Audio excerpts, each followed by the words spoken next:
Varahi silks మన నెల్లూరులో September 25వ తారీఖున గొప్ప ప్రారంభం. సార్, ఇన్స్టాగ్రామ్లో సాయి పల్లవి ఫోటోలు చాలా వైరల్ అవుతున్నాయి అండ్ మీరు చూసే ఉంటారా? ఒకసారి కనిపిస్తుంది కదా, ఒకసారి చూడండి. ఇన్స్టాగ్రామ్లో సాయి పల్లవి ఈ ఫోటోలు ఇన్స్టాగ్రామ్ ఒకటే కదమ్మా, సోషల్ మీడియా మొత్తం కూడా ఈ ఫోటోలను అయితే పెట్టిన నుంచి ఎవరు కామెంట్ వాళ్ళు పెడుతున్నారు. మన ఏంటి భయ్యా చివరికి సాయి పల్లవి కూడా ఎలా అయిపోయింది, దాని కింద మేము జనతా గారిలో మోహన్ లాల్ గారు మేము ఆయన ఎమోషనల్గా అవుతుంది. ఈ సాయి పల్లవికి సంబంధించి ఏం పల్లవి నువ్వు కూడా ఇలానా చాలా ఉన్నాయి. ఓకే, ఇవి ఏంటంటే సాయి పల్లవి బీచ్లో వెకేషన్ ఎంజాయ్ చేస్తుంది, బీచ్లో బికినీ వేసుకుని తిరుగుతుంది సాయి పల్లవి సిస్టర్స్ అనేది వీళ్ళు మాట్లాడుతుంది. బీచ్లో ఏ హీరోయిన్ అయినా బీచ్ ఫొటోస్ కానీ లేకపోతే వేరే ఫోటోలు పెట్టినా కానీ 2 పీస్ ఫోటోలు పెట్టినా కానీ ఇంత డిస్కషన్ అయ్యేది కాదు. బట్ సాయి పల్లవికి సంబంధించిన ఫొటోస్ ఇలా రావడంతో ఇప్పుడు డిస్కషన్ అవుతుంది. సాయి పల్లవి ఎప్పుడైతే కెరీర్ స్టార్టింగ్ నుంచి కూడా తను ఒక ప్యాటర్న్ ఫాలో అవుతుంది. ఎక్కడా కూడా తనకు స్కిన్ షో చేసే అవకాశం ఉన్న క్యారెక్టర్లను వదిలేసుకుంటూ తను వాటిని అవాయిడ్ చేస్తూ పర్ఫార్మెన్స్ ఓరియంటెడ్ క్యారెక్టర్ సెలెక్ట్ చేసుకుంటూ కెరీర్ సాగిస్తుంది. ఇప్పుడు రామాయణంలో మంచి Indians biggest budget cinema Ramayanam చేస్తున్నారు. రామాయణంలో సీత క్యారెక్టర్ చేస్తుంది. ఈ టైంలో సాయి పల్లవి ఇలా బీచ్లో తిరుగుతూ వెకేషన్ ఎంజాయ్ చేస్తుంది, ఈమెను సీతలా పెట్టుకున్నారా అని చెప్పి కామెంట్లు పెడుతున్నారు. బట్ అవి నిజాలు తెలుసుకోని వాళ్ళు చేస్తున్నటువంటి కామెంట్లు అవి. మొన్న రీసెంట్గా మనం ఒక టాపిక్ మాట్లాడుకున్నాం. ఐశ్వర్యరాయ్ గారు కోర్టుకి వెళ్ళారు, కోర్టు నుంచి డైరెక్షన్ తెచ్చుకున్నారు. ఆమెకు సంబంధించి ఫోటోలు కానీ వీడియోలు కానీ పేరు కానీ వాడుకోవటానికి పర్మిషన్ లేకుండా వాడొద్దు అని చెప్పేసి మాట్లాడటం జరిగింది కోర్టు కూడా. అంత సీరియస్ డిస్కషన్ జరుగుతుంది ఇక్కడ.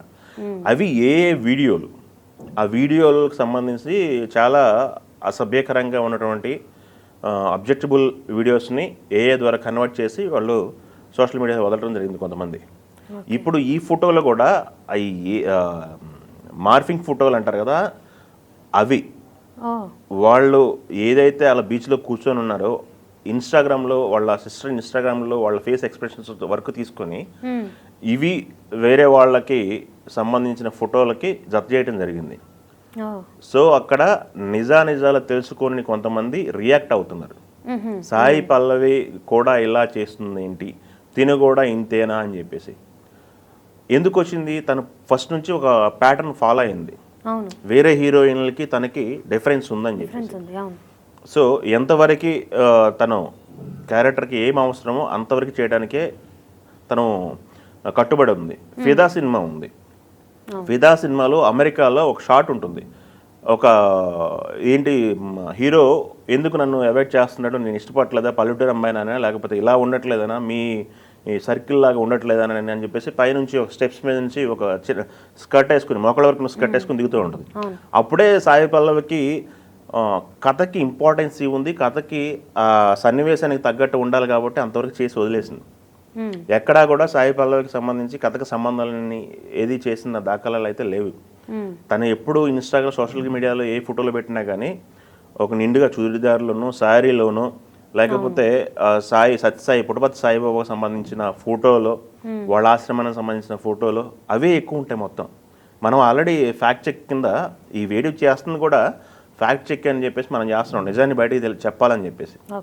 మన కాజల్ కూడా వీడియో అందుకే చేసాం, ఆడియన్స్ తెలియాలని చెప్పేసి. ఇప్పుడు ఫ్యాక్ట్ చెక్ వీడియోలు చేయడానికి ప్రధాన కారణం ఇదే. ఏది నిజమైన వార్త, ఏది అబద్ధమైన వార్త అనేది ఆడియన్స్కి ఒక ఇది లేకుండా పోతుంది. సో ఈ ఫ్యాక్ట్ చెక్లో మనకు చెప్తుందంటే ఆల్రెడీ వాళ్ళ సోషల్ మీడియా అకౌంట్స్ అన్ని చెక్ చేసాం మనం, వాళ్ళ సిస్టర్ది కానీ తంది కానీ ఎక్కడా కూడా ఇలాంటి ఫొటోస్ లేవు. ఇవి ఓన్లీ ఫేక్ ఫొటోస్ ఈ సర్క్యులేట్ అవుతున్నాయి. సో ఆమె నటనకి కానీ ఆమెకు కానీ చాలా మంది అభిమానులు ఉన్నారు. వాళ్ళు హట్ అయ్యే పద్ధతి ఉంటుంది, హట్ అయ్యే విధానం, హట్ అయ్యే సందర్భం ఉంది ఇది. సో ఇట్లాంటి నెగిటివిటీ, ఇట్లాంటి సోషల్ మీడియా అని మిస్హ్యాండిల్ చేసే వాళ్ళ ద్వారా ఇలాంటి ఈ అపవాదాలు కానీ ఇవన్నీ వస్తున్నాయి. ఇక మానసికంగా చాలా హింసిస్తున్నారు ఆమెనైతే, ఎవరినైనా సరే. ఆమెను ఒక్కరినే కాదు, ఇప్పుడు ఎంత మానసికంగా శోభ అనుభవించకపోతే ఐశ్వర్యరాయ్ కోర్టుకు వెళ్తుంది, అవును కోర్టుకి వెళ్ళాల్సిన పరిస్థితి వస్తుంది. అవును సో మానసికంగా వీక్గా ఉన్న వాళ్ళు అయితే ఎంత క్షోభం అనిపిస్తారు ఇట్లాంటివి చూస్తే. అవును అది లిమిట్ దాటుతున్నారు అనే మాట అయితే ఇక్కడ వాడవచ్చు మనం. మ్మ్. ఈ విషయంలో లిమిట్ దాటుతున్నారు అనే మాట అయితే వాడవచ్చు. సో సినిమాల పరంగా ఏదైనా క్యారెక్టర్ సంబంధించి ఏదైనా విమర్శ చేసినా కానీ, లేకపోతే సినిమాల పరంగా దాంట్లో చెత్త యాక్టింగ్ చేసిందనో, దీంట్లో సరిగ్గా యాక్టింగ్ చేయలేదనో, ఏదైనా అట్లాంటి విమర్శలు ఉంటే తీసుకుంటారు, వాళ్ళు కూడా సరి చేసుకోవడానికి అవకాశం ఉంటుంది. ఇట్లాంటి ఫేక్ వీడియోలు, ఇట్లాంటి పర్సనల్ క్యారెక్టర్ అసాసినేషన్ జరుగుతుంది ఇక్కడ. అవి అడ్మిటబుల్, ఎవరు చేసినా తప్పది, అవి చేయకుండా ఉంటేనే బెటరు. ఇది ఫ్యాక్ట్ చెక్ వీడియో కాబట్టి మనం కొంతవరకు ఇవి చెప్పి వదిలేస్తే బెటర్ నాకు తెలిసి.